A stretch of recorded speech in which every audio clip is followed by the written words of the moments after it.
It's a pleasure for me to be here, and I suppose it's probably an oversimplification and a little bit trite to say that things have changed since September 11th. We've seen them change in virtually every way imaginable in this country. And one of the things I think that we've learned is the need for immediate response by everyone charged with the responsibility of protecting the public at virtually every level of government, whether it's local or whether it's state or certainly federal government.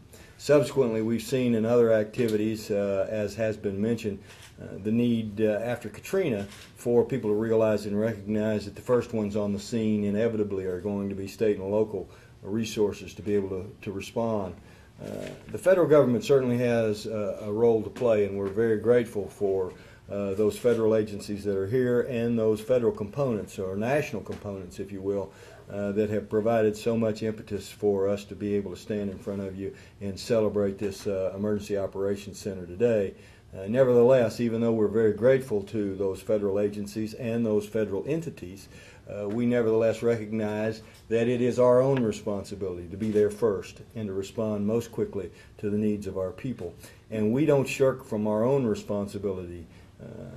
You know, I used the phrase when referencing FEMA that they could lead, follow, or get out of the way. Well, that's our attitude. We're going to cooperate and work with everyone, but we're not going to sit back and wait on someone else when it comes to the protection of our own people.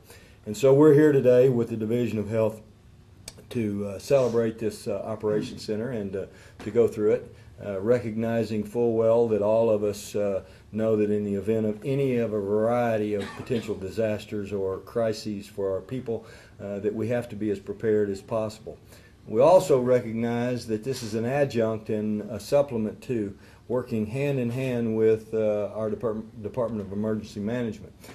One of the things that we saw, incidentally, just anecdotally, with the Dumas tornado, was how disparate agencies worked so well together. Within less than 24 hours, we had heavy equipment from the Forestry Commission clearing streets and roads for electric crews.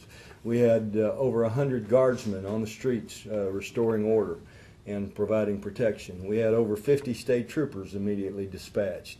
We had the Office of Emergency Management themselves actually on the scene directing all of the activities. We had over 140 prisoners together with appropriate guards from the penitentiary throughout the course of that whole following week or 10 days actually helping in debris removal. We had game and fish officers also assisting and helping. So that was an example of various state agencies pulling together with leadership from the Department of Emergency Management to actually provide immediate services to our people in a disaster. This is a further example of the Division of Health actually being able to come forward and play their specific role when it comes to the health needs of our people in the event of a disaster. And consequently, we're very grateful, Paul, for your leadership.